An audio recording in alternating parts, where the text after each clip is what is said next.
And that's what I think is really important in overcoming some of these challenges, and also in life in general, is having that focus. If you don't have that, it can be hard for people to see that solution or even a way out of something. It could be any challenge they have or any problem. They find more of a clouded vision if they don't have that focus, if they don't control the fear. Because I think fear can sometimes be paralyzing for people, and that's not good. Then they lose that focus. So I think you can have concern, but somehow try to not become so fearful.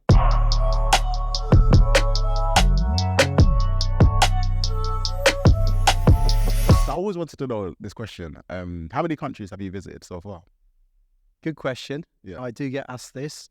I'm not totally sure, to be honest. Really? Yeah, hazarding a guess, I'd say maybe 80, 90 countries, but I'm not totally sure. Is it because you've just been to that many that you just forgotten? Yeah, I haven't kept an accurate diary, I suppose. And I sort of thought about countries and got a rough gauge about how many I've been to. Some of them I've been multiple times. I mean, some countries I've probably been like over 40 times. So I traveled a lot and been to a fair few countries and been very lucky to have been to every continent. So I've had great pleasure in not only seeing different environments, but meeting so many incredible people. Because to me, it's actually what makes a country special are the people. I totally agree. Like, I think my number count is 49. The reason why I know that is because me and my wife were in a competition. So I like to say I inspired her to start her traveling. She's on 53 or 54 now.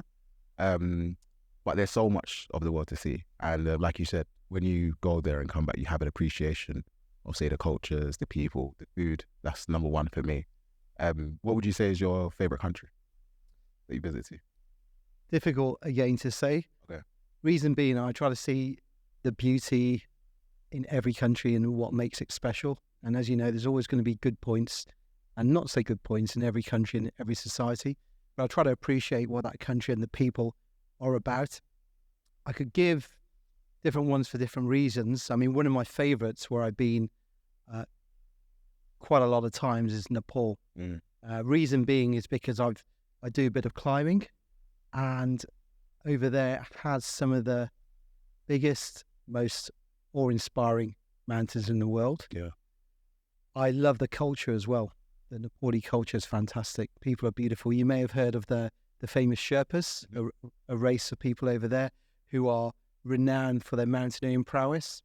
So I've got a lot of good local friends over there that I've known for years and worked with over the years.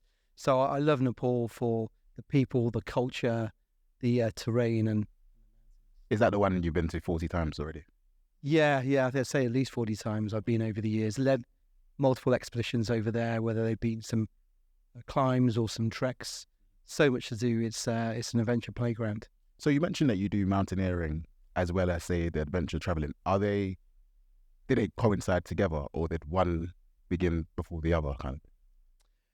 The mountaineering probably started first. I fell in with a group of climbers, did my own expeditions, and I say I learned a lot from some of the other climbers who were older and more experienced than myself. And I remember one of them worked and still works as what I consider probably one of the world's top guides.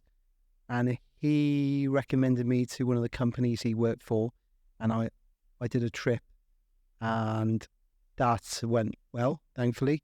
And I got great feedback from the group, and then I was asked to work again, did some more trips. And then you start developing a bit of reputation in that field. And then I started guiding for other companies. So I worked as an expedition leader. Probably the mountaineering side started first, which gave me that expertise. Mm-hmm. And then I was actually able to take over then actually lead other people on some of these trips. Wow. So you've had that passion for a long time then? I'd say so, yeah, pretty much since I've been in nappies. Yeah. Honestly, I mean, yes.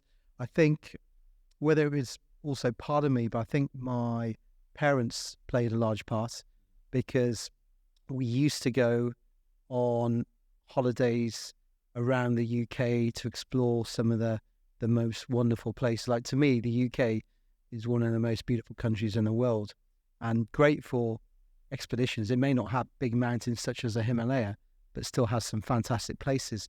And we used to go camping. So my parents were were adventurous. They used to take us camping with other families every year. And I grew up with the other children, those families where we went exploring the mountains, the hills, the forests. So some of my favourite places in the world, when actually people ask me also about countries, would be UK. I particularly remember North Wales, going there quite a lot and exploring the mountains, the beautiful forests there, Scotland, for instance. So yeah, I think a lot of it stemmed from my early upbringing, which I think was quite important, developing from an early age and appreciating the outdoor environment, which maybe not as many people get that opportunity these days. And it sort of came in my blood, the outdoor environment, and I developed a natural affinity with that environment and nature, where I think I understand that environment more than I do the urban environment, the cities. I know the risks can be greater in the outdoors, but then now I use my expertise to mitigate those risks, to help others and lead others to achieve their ambition. Got it. That's amazing. Did you ever imagine yourself, say, adventuring full time? Yes and no. I mean, again, since I was a child, I sort of dreamt of these sort of things, and I looked at people thinking, oh, it's incredible what they're doing, and wouldn't it be amazing to do that? But how can I ever do that?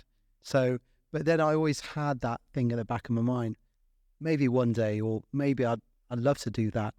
And I suppose chipped away with a bit of hard work, maybe I've got a little bit of aptitude as well for it, and thankfully achieved to where I am now. Yeah, because you trained as a medical doctor. That's correct. So whilst you were like in training or in practice, were you doing like your expeditions, or was that a bit later on? More later on, but I was always in the mountains again, whether it was with holidays. I remember even at university, I led a group of friends to raise money for a homeless charity at the time to do the National Three Peaks. And I think I just got a few friends together. We went and did it maybe a couple of times while I was at university. So I was always in the outdoors in some way. And it was, I suppose, later on when I had a bit of money, when I started earning, I was able to go further afield. And that's when I started climbing more and then started doing my own expeditions. So I'd say after I qualified, the medical career and then the outdoor career started off almost hand in hand. Like the outdoor career wasn't far behind the medical career. I see. Yeah, and then I in a way started doing dual jobs and taking time off from each to do both, because both are important to me. Okay, so that was my next question. Like, did it ever feel that you were, say, sacrificing how much time you could spend in your medical, especially if you spent so many years training up to be a doctor, and then say, you know what, I can do this adventuring, which technically you don't even need to be a doctor, but I guess it can give you an unfair advantage compared to some of the other expedition leaders. Was that kind of your thinking? Pretty much so. I felt with medicine, I can always do that for the rest of my life. Eventually you can to some degree, but I knew the expeditions I was doing can take its toll on the body, and you've also got to have some physicality about you to be able to do some of the more extreme challenges.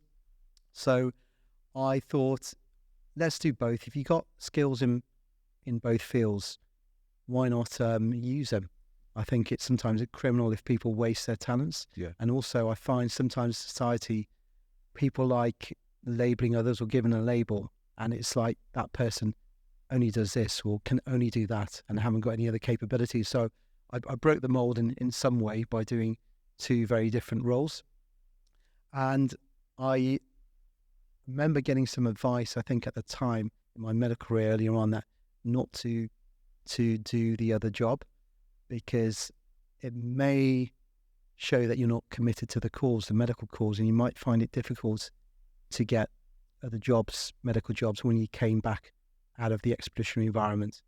And I remember taking time off to do both, and then coming back and having interviews for the medical jobs and being asked as well, actually, what do I get from this? And I think actually if you could justify what you do and how that benefits you as both as a human being and also how it can improve you as a doctor, then it could be a powerful thing. And actually I didn't really have any problems really getting the jobs I wanted when I came back following the interviews. If anything, it hopefully added to who I am. You remember the answers that you gave to that question? Long time ago, but I remember some things. Some of it was actually about appreciation. To me, it gives you where I've been to and seeing how other people live, how other cultures and societies are, gives you appreciation of life and what you have. I think I actually said in one interview that I remember on some of the places I go to, some of the people I work with, the local people, are really important to help with these expeditions. Some of them probably would literally give their right arm to be in the position I or others have in the UK, and that sort of gave me that sense of appreciation. I think I said something along those lines actually in the interview, and I think I still got the job. But that was quite powerful, and then it could also be useful for other matters like your personal admin. You know, as a mountaineer, you've got to be up to scratch with your personal admin, making sure everything's sorted, whether it's that attention to detail, making sure your kit and equipment is right, your timings are right as well, because you might need to leave at a certain time for reasons, whether it's you've got to go when it's a bit colder, so the crevasse danger is less, avalanche danger is less, and you've got to reach a certain point by this time. So you've got to be quite critical with your timings. You can't be late and things. So again, I think that then gets cross-transferable to other environments or occupations, and it stays with you. I can imagine. It's interesting actually, because as you were saying that, it reminded me of, I think they're Science Docteurs Frontiers. And my French is terrible, but it's there. Oh, Médecins Sans Frontières. There we go, yeah. Because essentially they are doctors in the field and they essentially rescue people. Did you ever think of that as an avenue? I have done some similar sort of work. I mean, in the sense that I was part of an organisation called UK Med, which was part of the medical response, UK's medical response to international disasters. And I have been involved in a couple of things. I've been abroad in conjunction with the World Health Organization to train doctors from other nationalities or things like major incidents, how they perform medically when something big kicks off, such as an earthquake. And actually, on one of the expeditions I was involved in the earthquake in Nepal in 2015, which killed almost, I think, 10,000 people, I think injured over 20,000 and left millions homeless. And I was on a Mount Everest expedition at the time, which was stopped. And then I stayed on to help out with disaster relief operations. But I remember at the time as well, I was contacted, I think, by UK Med Organisation. Can I be one of the first people to go out there? And I'm thinking, I'm already here. And it also, when you're on expeditions, you could be in some remote environment with little healthcare, and you could be also working in some aspects to help or identify what medical areas could be tackled now or need to be improved upon. Mm-hmm. And then how was that with the Nepal earthquake? Because you were midway of an expedition, so presumably you had the whole group of people you were in charge of. So did you just go to where they needed help? Or how did it happen? So at the time, I had clients I was guiding up just to Everest Base Camp, but I had another expedition I was joining afterwards it was a proper Mount Everest expedition, who I was going to support them from the base camp. So I had an agreement with the Everest expedition that I can take my clients up first of all, and then bring them back down, and I'll go back up to base camp to join the other team. So I just finished with my clients, and thankfully I took them down. I had just flown off, and I was actually on my way back to base camp to join the team, and I got hit as I was going up, probably a couple of days away from base camp. So at the time, there were other people there who were naturally quite scared about what was going on. I remember linking up with some people as well, and staying with them, and also trying to keep an eye sometimes on people. But thankfully, I didn't have a group as such which I was leading, which got hit. I was sort of in between groups. Then the Everest team, I headed up because I lost communication with them, so I needed to see what was happening. And as I was arriving, pretty much just before base camp, the last sort of village in a way, then my team were coming down and I met up with them, and then we extracted back to Kathmandu eventually, and then that's when I stayed over and got involved actually with some of the disaster relief operations, got involved with a couple of NGOs and try to help where I could utilize my skills. What were you doing underground? So one tasking I got involved in was going to Langtang region. It was more an area called Helambu. And the issue with Nepal is that a lot of the aid teams from around the world came over to try to help, but it's quite a interesting terrain, you could say, because it's a hilly, mountainous terrain. So a lot of teams weren't used to that, because teams would go over to help a country and they'll set up a maybe static field camp and they expect people to come to them, they can help them, or they have limited mobility to get to different areas. But it was quite challenging terrain. I think a lot of teams could cope with that to really small, isolated areas where these villages are here and there. So I managed to link up with an NGO which had good resources and human resources. I had quite a few experienced people, operators who were actually ex-military people as well. And we were getting out to some of the hilly mountainous areas. And it was also coordinated with some other expedition leaders who then put their skills to good use to help out with what was going on. And they were really useful because, again, they had the skills and ability to get to remote areas. They had an understanding of logistics to set things up. So we coordinated with them and took over supplies such as food and basic supplies to areas which didn't have any because they were cut off. And because there was also little communication in these areas, we were able then to assess, is there a further need? So I was able to do some limited medical aid with people over there, and also assess, is there a greater need? And then one could actually feed back to the Nepali Interior Health Ministry and the World Health Organization who were there as well to try to coordinate efforts. Wow, that must have been an intense experience. It was, yeah, it was. And, Nepal's still recovering, and it relies heavily on tourism for the economy. So I'm also trying to encourage people to go there, and I'm leading trips there and trying to encourage more and more people. So I actually only came back last month from leading a trip to Nepal in another area in that region called Langtang area, where one of the villages there called Langtang village actually got unfortunately obliterated in the earthquake. So part of a mountain and glacier above it fell off during the earthquake and came down and destroyed the village. So I think every person there, pretty much except one building which was hidden more in a cave, left standing, every person there, all the local people, the tourists there, got killed pretty much straight away. I think 313 people I think got sort of wiped out just from that. So that village has been rebuilt.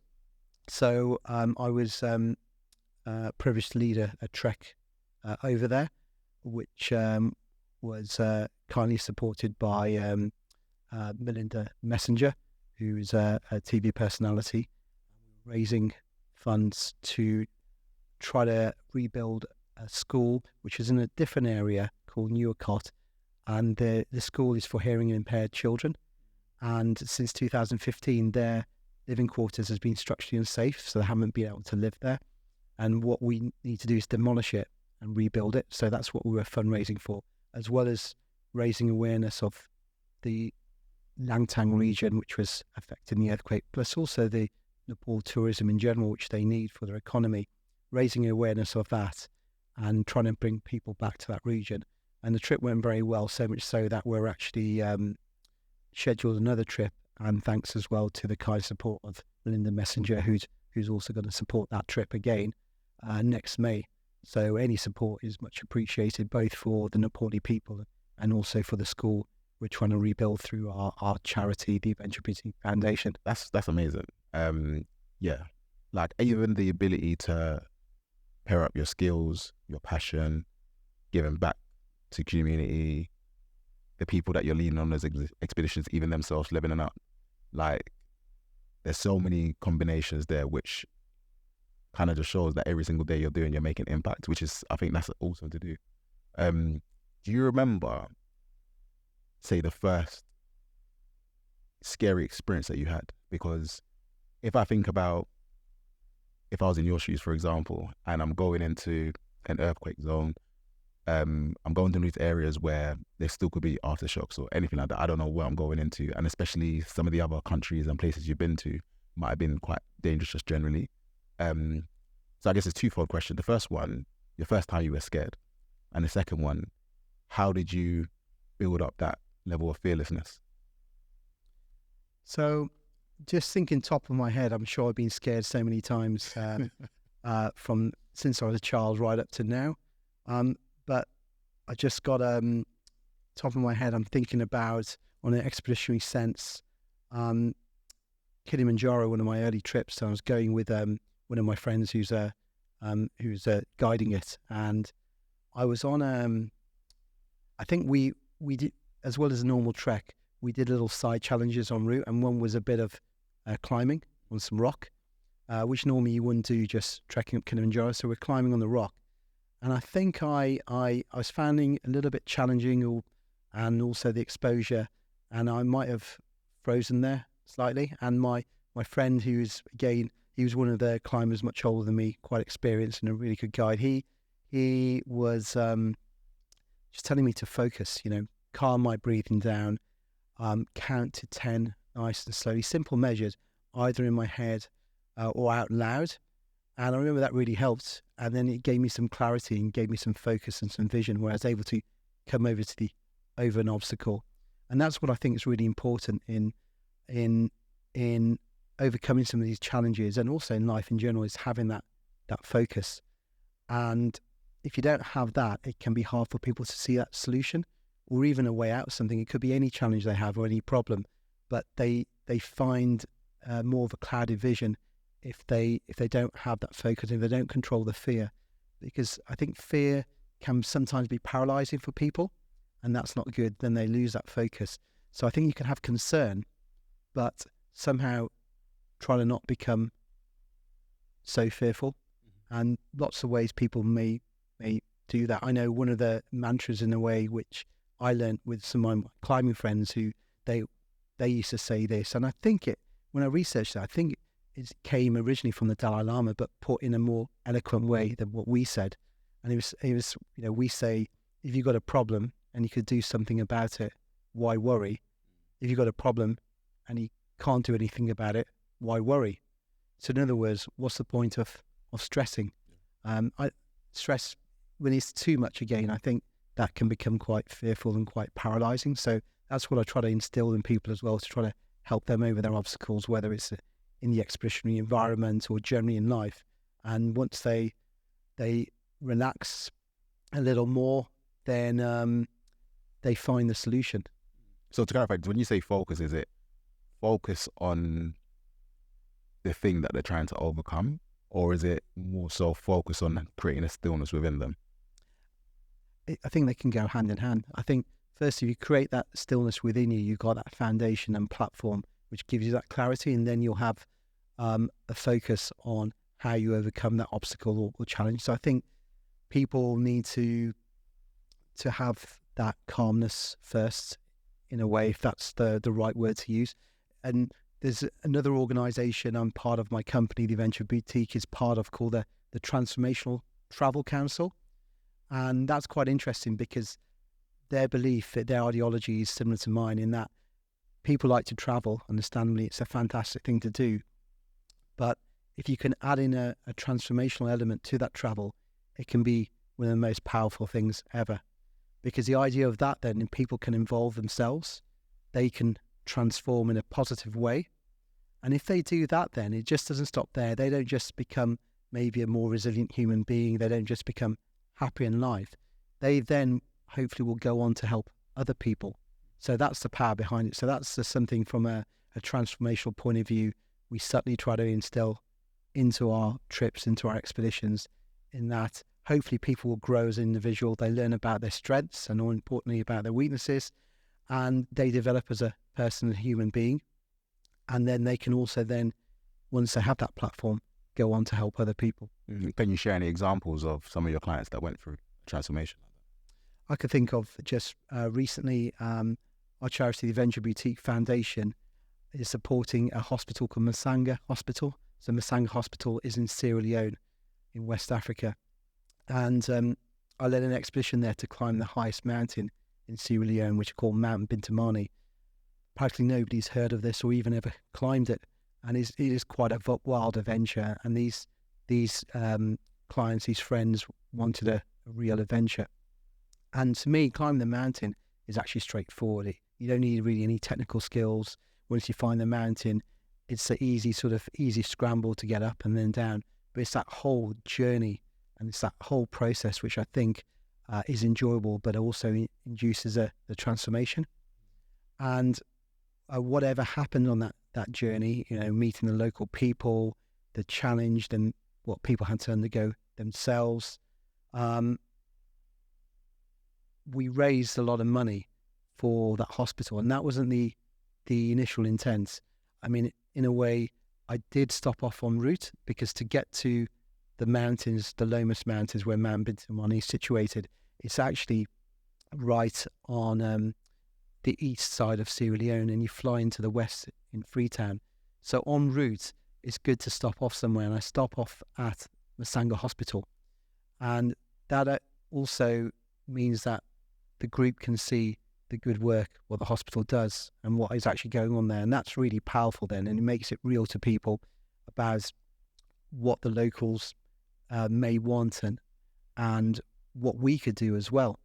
And then we carry on with the journey. It was only afterwards when they start reflecting about the journey, and that's what happened. I got contacted by people in the group and said, Raj, I really want to support that hospital. What can I do?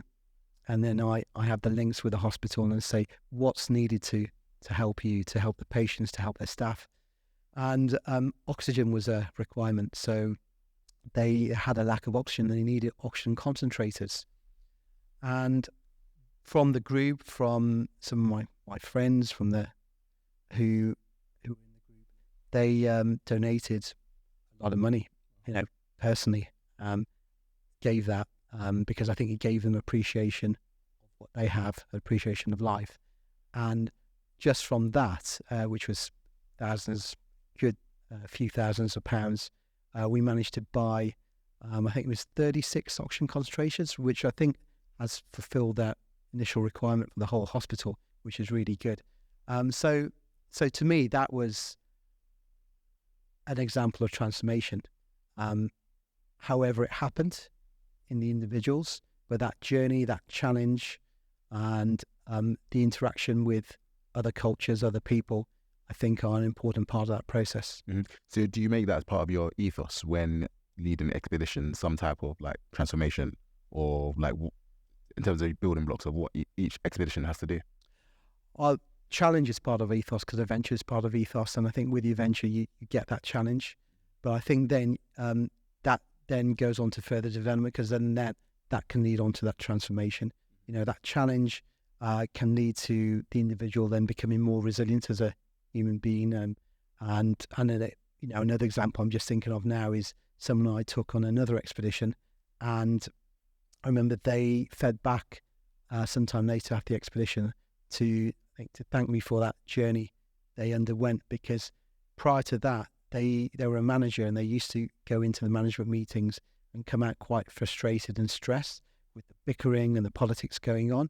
And I think after that they had a change in perspective, and they came out, they said, more chilled, and it didn't really bother them. And all the bickering and all the points I think people were getting in a flap about, I think she saw the bigger picture actually. Why are you getting so worked up about this and that? There's probably actually tiny points in the grand scheme of things. So that was really interesting, really nice to see that perspective shift, which gave a positive transformation. Yeah, I love that. That perspective shift that you mentioned, because you really do get an appreciation of the things that you have, the things that you don't have. I remember my first long trip, which wasn't to my home, which is Nigeria. It was to Mozambique. So started off in South Africa. I went to Mozambique and we were working in an orphanage over Christmas. And yeah, it was an experience, because not only am I literally sleeping in crazy conditions, shitting in the floor, all that kind of things, where I had to get myself used to that. But then working with the children, and I think on Christmas Day, when we gave them food, which was literally just beans, rice, and a toy, which is nothing, but the look on their faces, like they were so happy, and you could feel the energy, the joy, and it just, like, even to this day, it's probably my favorite Christmas, and it's the only Christmas where I haven't been around family. And yeah, it's like that kind of always has stayed with me, because when you're here in the UK, there's only so much you can do. Like, if you donate to charities, this, that, and the other, and sometimes when you go on like trips abroad, and they take you to the souvenir place, all these other random villages where they're just trying to take your money away from you. But if you can find the opportunity to actually work directly with people in need, I think it changes the game completely. Oh, well done on what you went and experienced and helped out. It's really good. Yeah, I need to do it again. Absolutely. And you'd be more than welcome to join one of our expeditions if you want to. Yeah, because when it comes to your expeditions, do you have like a particular criteria of people you would take on versus people you wouldn't take on? Yes, and it depends on the expedition. So I'll review their background, and I'm happy to tell them that actually this may not be for you just yet. You might need more experience doing this first, and I'll give them a realistic evaluation and opinion rather than just trying to get bums on seats. That's not me. And What does that evaluation look like? Is it skill level, background? Like what kind of evaluation? Yeah, you need to understand, the individual from their psychology, their physicality, what they've done in the past. That's all really important. You need a holistic approach really when some expeditions, like I have one later this year in Uganda, which will be a climbing expedition. We're trying to climb the 3 highest mountains in Uganda, which is Mount Stanley, Speke and Baker. All the team there will all have experience climbing. So other people joining that, it won't really work for them. It could be dangerous for them unless they got certain skills and experience. But after that, I'm hoping we have another expedition to track the wild mountain gorillas, which to me is one of the greatest wildlife experiences in the world. I think it's bonkers in a way that we've got 8 billion or so people in the world at the moment, and there's only, I think, just over 1,000 wild mountain gorillas left in the whole world, which gives us a wake-up call about how fragile the environment is and nature, and how we need to start looking after this as well as one another.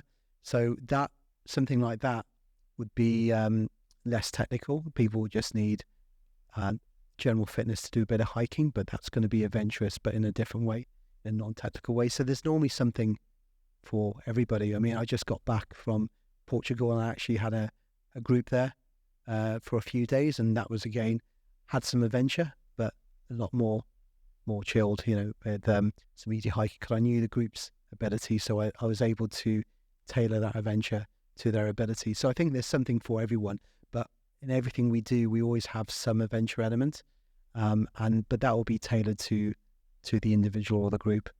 Because talk to me about like the actual, say, what's it like for the person when they come onto base camp for day one? Like, I imagine they're high on energy. Some of them might be quite scared. And then even for you, you've got a lot of responsibility, a lot of hats that you're wearing. Like, you have to look after them. You also have to encourage them. So like, talk me through a bit like what day one is like. I suppose when I first meet them in person, my mind's already working. I'm trying to get in their head in a nice sort of way, and trying to find out what they're about, what makes them tick, what motivates them. And although people see expeditions, the ones we do, as a physical challenge, a lot of it's psychological. And I use a lot of psychology to try to help with my group to unlock their potential, because I think the real power is more, in the mind and in the heart. And once they unlock that, it's incredible what they achieve. And so there may not be any set pattern. Everyone's an individual. And what I'll do, I'll give general group briefings, which can be more factual about timings, logistics, can be a little bit motivational or inspirational just for the group. But then each individual, I'll need to tailor the communication. So then what I might do if it's during a meal time or even while we're trekking along the journey, I'll be chatting with them, and then I'm thinking, how can I also get the best out of them? And then I might say something to one person which I think will be better said to that person than somebody else. So the psychological aspects are really important, and then people people are grateful when they achieve things, but then I think, well, they're the ones doing it on their own 2 feet. So I'm the one pointing, hopefully helping them anyway, point them in the right direction. I mean, I'm going to ask you for your special sauce. Like, what are the psychological tips or tricks that you use? It can be that sort of je ne sais quoi or X factor. Like, there's again no set structure. I don't sort of plan it. I just, in a way, go with the flow. I see what's going on, and then I act and adapt accordingly. I think a lot of it can give people that self-belief, and reassurance is important. I do see some people who don't have that self-belief, and in a way they defeat themselves early on, and also that reassurance. And I mentioned just now, go with the flow, but that's actually the attitude I try to instill in my group. For example, if we're going on a altitude expedition, the likelihood is just about every single one of us, including myself, will get some form of altitude sickness, and it's nothing to worry about. If it's not severe, a mild form is expected. And some people get themselves in a state, and they say to themselves they're not going to get sick whatsoever. So when they do get sick, and that could be after day one sometimes, they mentally break down because they feel they're already defeating themselves. Whereas I try to tell people that real strength is not getting sick or not. It's actually, real strength is when you have a problem, like you feel sick, is what you do about it, how you go about your business, how you cope with it and deal with it. That's the real strength. So I try to calm them down mentally, psychologically, and get them to relax more. Just go with the flow and take each day as it comes. Enjoy the journey. Not get so focused on the end goal. It's good to have that in mind, but I think you can have all these other avenues and side roads, which can be even throughout life, which is worth exploring and enjoying every moment, every day, being in the present, being in that moment and enjoying that, rather than always thinking about the future, always thinking about past. I think those are important, the future, and having some general objectives, as well as the past, and learning from history or lessons learned, or valuing traditions and beliefs. But it's also important being in that present and enjoying that journey, because after all, I think life's just a great journey. Yeah, I totally agree. You have to enjoy the journey, right? Because even what you said resonated with me, because you can be going all the way up to the top of the mountain, but sometimes the best views are on the journey. Like, sometimes just the best, and if you're not paying attention to what's around you, then it's easy to forget that. Because we can compete against ourselves, where, like, for example, someone done a marathon and they were caught up with, I need to finish at 4. But then as they were doing it, they started telling themselves, actually, I'm running a marathon. I just need to finish, Next year we can start talking about better times if needed. But either way, you're doing something which hardly anyone has done before. Climbing Kilimanjaro, all of these places. How many people have actually got to that level? So yeah, just doing it and just the journey in itself is an achievement. Like, yeah. Has there been times where even for you, you've had to push out of your comfort zone? Definitely. I think when I've done my climbing expeditions with my friends or with others, then that could be going on a bit more extreme than maybe what I'd normally lead my groups on. And that I enjoyed because it tests me. Might not enjoy it at the time, because it's actually climbing big mountains is actually suffering and pain. But afterwards, the contentment it can give is incredible. It stays with you lifelong. But you learn a lot, whether it's about yourself, about other people. So I think that journey is quite special. So I think everyone should be challenged in some way. They can grow as an individual, and it doesn't have to be climbing Mount Everest itself. Everyone, to me, can have their own Everest, whatever it is. But I think challenge yourself whenever you can, and that way also stops you becoming stale How often do you go on your own personal like challenges or mountaineering? I think for me now, I've content and done the more hardcore extreme things in the past, and so I'm actually quite content with what I've done. Challenge for me is now inspiring other people to achieve their aims, their ambitions, and also the challenge when you lead people. There are so many things which goes into an expedition, so that can be challenging in itself. All the logistics involvement and dealing with a group, trying to get the best out of them, interacting with the local crews, and so many different elements. And sometimes as well, you get opportunity to lead quite interesting expeditions, so that can add a different slant. So there's lots of different elements which will challenge and test me when I do these. Yeah, I can imagine the planning especially must be quite exhausting. So after some research has been done, I need to actually go out on the ground and test it. So I might design a provisional itinerary, but then I'll always have to go out and recce the routes, check all the logistics, do the risk assessments, look at the medical evacuation plans. And so everything I need to be reassured that is in place before I run it live. And then you're always testing, adjusting, trying to improve things. So again, if I did that recce and I thought it's too dangerous, then I won't run it. If I did it and thought, yeah, this works well, but I think this could be improved, that can be improved. So it's a bit of a test and adjustment phase as well, and then you have it right. Have you had to make any difficult decisions either on the fly or just before?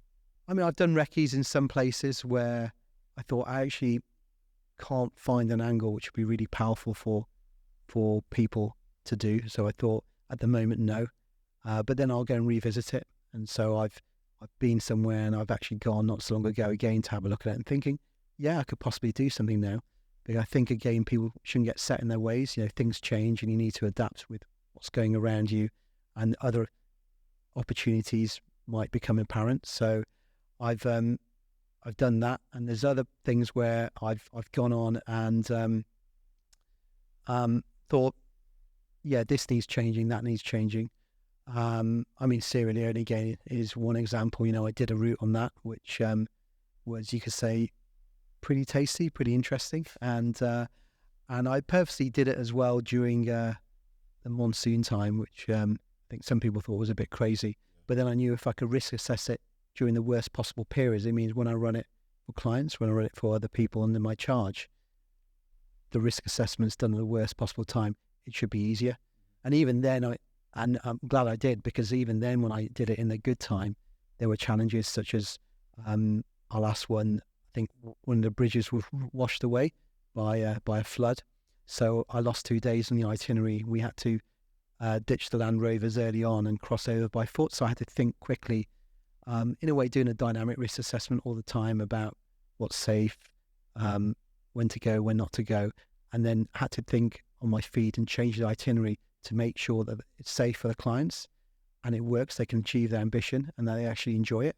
And again, that's a nice challenge for me, and thankfully everything works out well. Because it sounds like you're on like completely throughout the whole time period, right? Yes. Because even with the Land Rovers, so what, you just leave them and then on the way back they'll still be there waiting for you?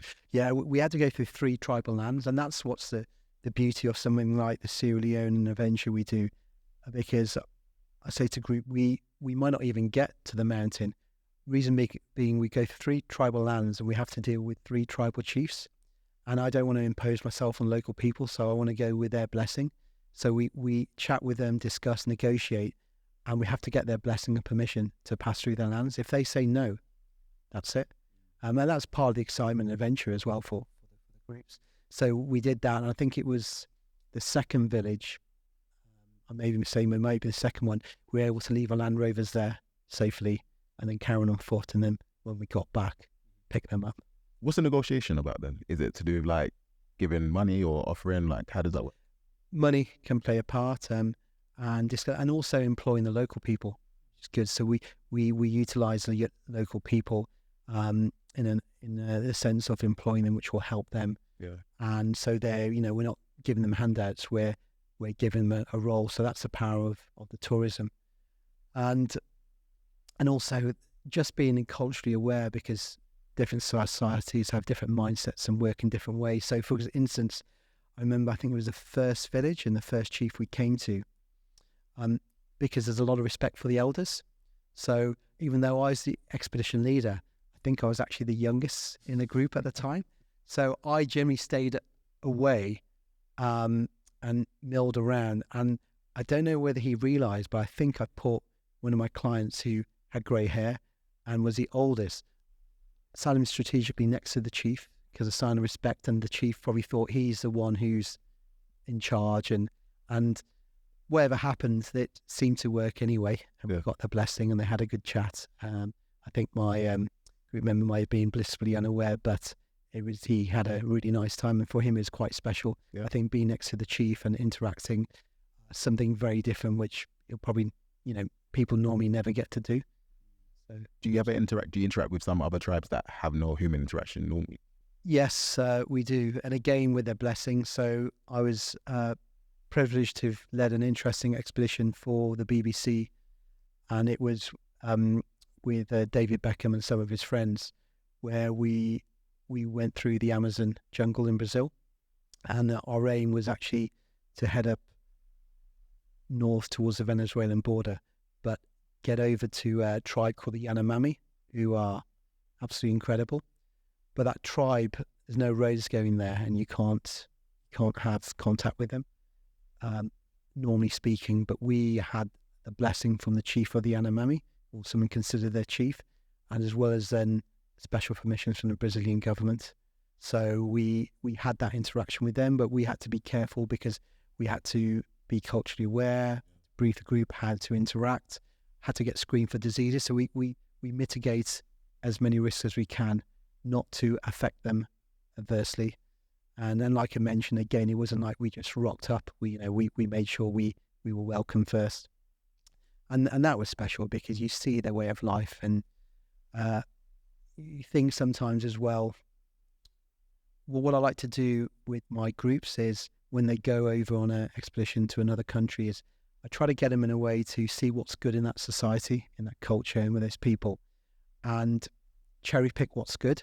And again, as I alluded to before, every country will have its strong points and not so strong points. Cherry pick what's good there, and maybe bring it back to your own community, your own culture, your own country, and instigate it there. And that way you can start building your own utopia. I think sometimes we can have a narrow focus where we think, oh, we're best, and we don't look outside where we can learn lots from others and people can learn from us.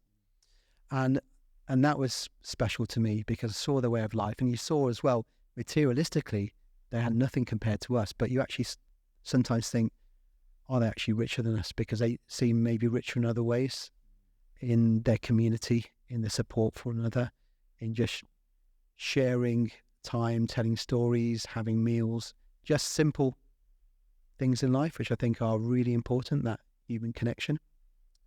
And also what was quite special is the only place I've been to in the world where they never heard of football. They didn't even know what football was. So they obviously didn't have a clue who David Beckham was.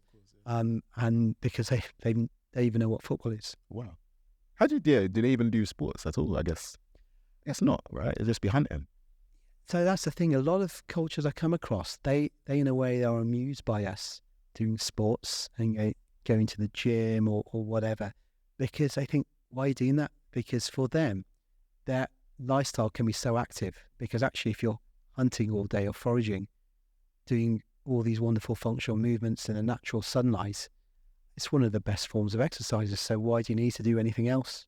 Yeah, it's so true. It's so true. Has there been any other surprises that you've learned from some of these indigenous communities? I think they have some amazing skills which we would have once had and we've lost or are losing, because I think we're losing in some aspects of society, we're losing that natural connection with nature.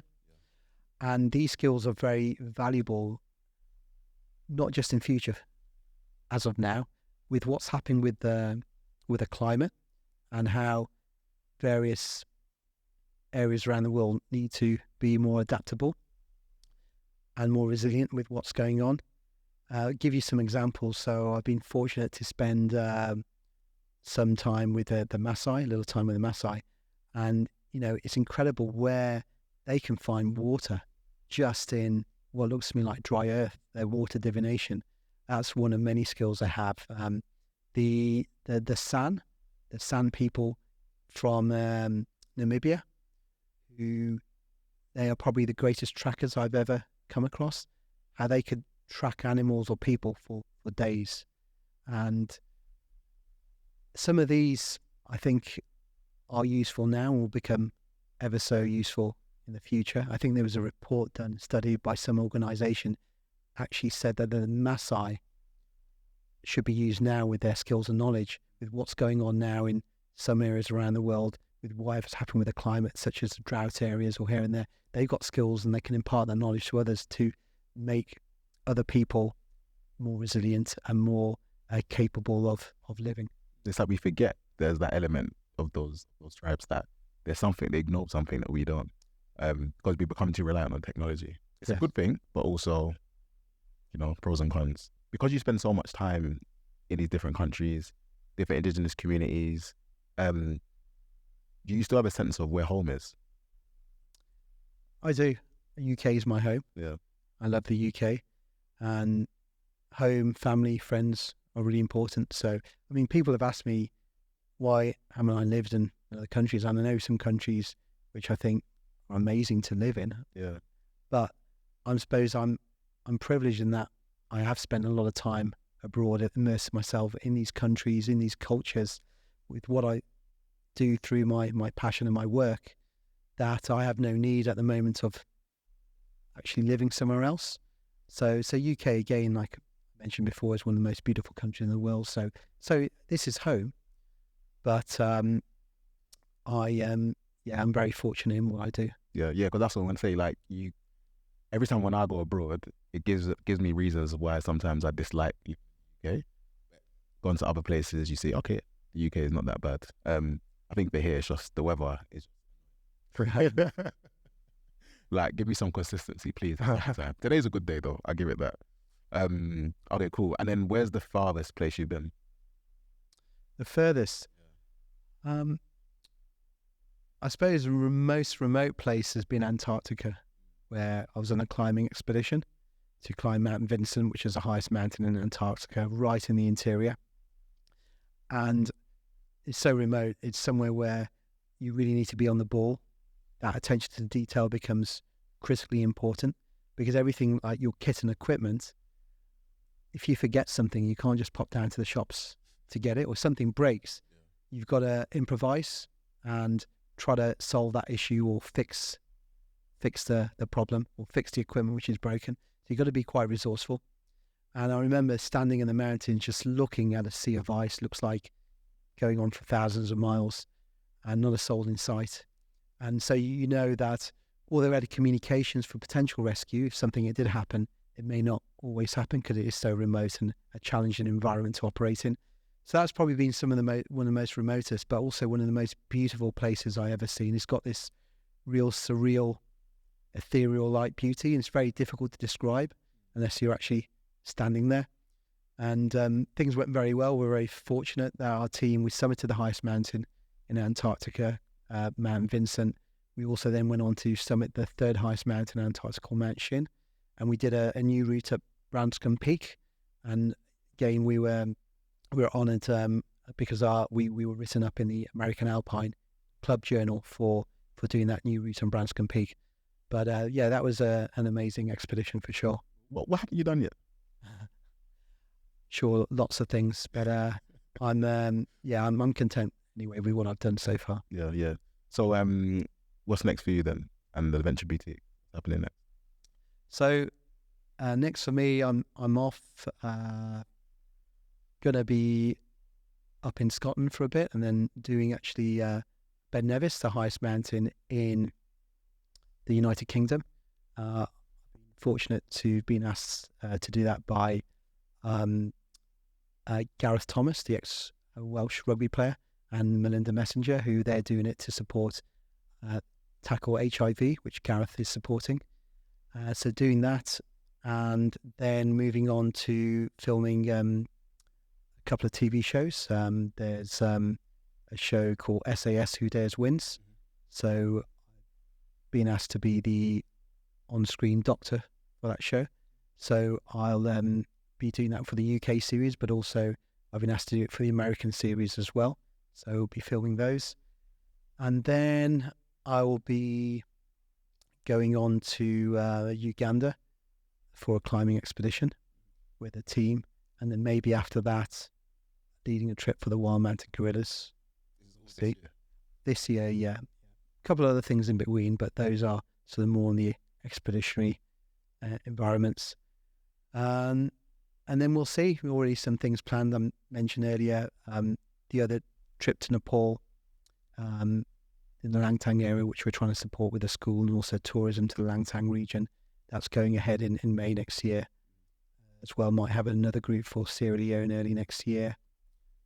Yeah, interesting things are coming up. So before we wrap up, I've got 3 questions for you. So the first one, if someone wants to dip their toe into the world of adventure, what challenge would you recommend they undertake? It'll depend really what they want to do and what they want to get out of that challenge. Based on your, let's just say they're just anonymous letter. Okay. Yeah. Okay. A lot of people will come to us and they may not have much of a background, much experience. So I think if they want to be challenged, and it's a well-known example, think of a well-known example, Kilimanjaro is one Everest base camp. Reasons being, Kilimanjaro is the highest mountain on the African continent. So people will be challenged, but you don't need any technical skills to go up there. You don't need any climbing skills. It's a trek, but you need a good attitude. But the environment's stunning because it changes every day. You go through all the different climatic zones. You go through the farmland. Then you go through tropical rainforest. You go through heath and moorland. Then the next zone is low alpine desert. And then you get over to the ice cap. So people don't realize, they think it's a mountain, it's just rock, but actually the terrain changes every day. So no 2 days are the same. So that's really beautiful, as well as the Tanzanian people. And it's stunning. And doing something like that sooner rather than later, because the ice cap is actually melting. Kilimanjaro will probably no longer be there in a short space of time.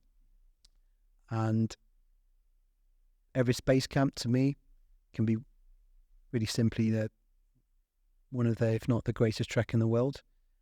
I mentioned earlier on about everything about Nepal and the people and the culture, as well as the awe-inspiring views. So those are 2 examples which I'm sure people would have heard of. If I'm thinking of a well-known name or something people can do with some general fitness and a positive attitude. There are lots others which people may not have heard of so much, but those are just 2 from the top of my head. A contrarian point of view related to the travel and tourism industry. So something, a negative impact which might be... something that everyone thinks is true, but you know to be false. Or everyone thinks is false, but you know to be true. Okay. I may have to think about that. Okay. Oh, I suppose I hear people say, yeah, there's nowhere really left to discover sometimes. And some places, in fact, now it's happening, places just get mass tourism because everyone's heard of that place, so they go there. But I try to get people to open up their eyes to see what's around. And to me, there are lots of places undiscovered. Even if the world's been mapped by satellite imagery, there's places where people don't really go. And I try to get people out a stereotypical image, because sometimes people as well have this image, what they see maybe on the media, and they think that's what the country's about, and that might be a small angle or sometime in the past. Like, again, going back to Sierra Leone, a classical example is, when I chat to people about it, the 2 images they have in their mind is a civil war and blood diamonds. Some people even think, I've come across, who still think there's a civil war going on, and that ended, I think, around 2002. May not be the exact year, but it was around that time. So you're talking about over 20 years ago. And the reason they have that image is really what they've seen on the media. And although that can be important in informing people, but it still can give a very narrow view of what that country and especially the people are all about. So that's what I try to break that mold. I like that. So would you say, this isn't my last question, but what would you say is an underrated country in Europe? Ukraine. I'm saying that because not what's going on at the moment with conflict. I would have said that well before, because I've actually been leading expeditions in Ukraine for years before things have started, and I'm hoping to lead them again in the future. So that was another of the stereotypical views, and brought groups over, and they said they can't believe this is Ukraine, because they had this image of old Soviet era buildings and atmosphere, and some of the places we went to, they were likening it to like a Parisian cafe culture, and the architecture and the beauty of the place and the warmth of the people. And people have said they really didn't have a clue, and that's why they came. They wanted that adventure. They wanted to take the risk, that leap of faith, and see the place for themselves and undertake a challenge with us. And other people I speak to haven't been there. Still, I suppose they know more about it now because it's been in the media, but prior to that, they didn't really know where it was, what it was about. So that, again, is top of my head. If you're thinking about one in Europe, which to me has been underrated, and I've been operating there since, I think, 2008 or something like that. So about 15 odd years I've been going there, and I've been leading groups. Wow. Yeah. When things calm down, I'll be there as well. Fantastic. Okay, last question. If there was one message that you'd leave the world with, what would it be? Challenge yourself. Look after one another. And be happy. Awesome. Thank you, Raj. So where can people find you and your adventure boutique? What's your socials, handles, emails? Yeah, so website is theadventureboutique.org, so .org. And they can contact us on the website. There's a contact page with an email or a submission form, but contact@theadventureboutique.org. The handle's an interesting one, because one of my team members does the Instagram, and I'm pretty useless, apologies, with social media. So I actually don't even know our own handle, but I'm sure if you go on the website, you can probably find it on there to click onto Instagram. Thank you, Raj. It's been amazing. Thanks very much, Jenny, for having me.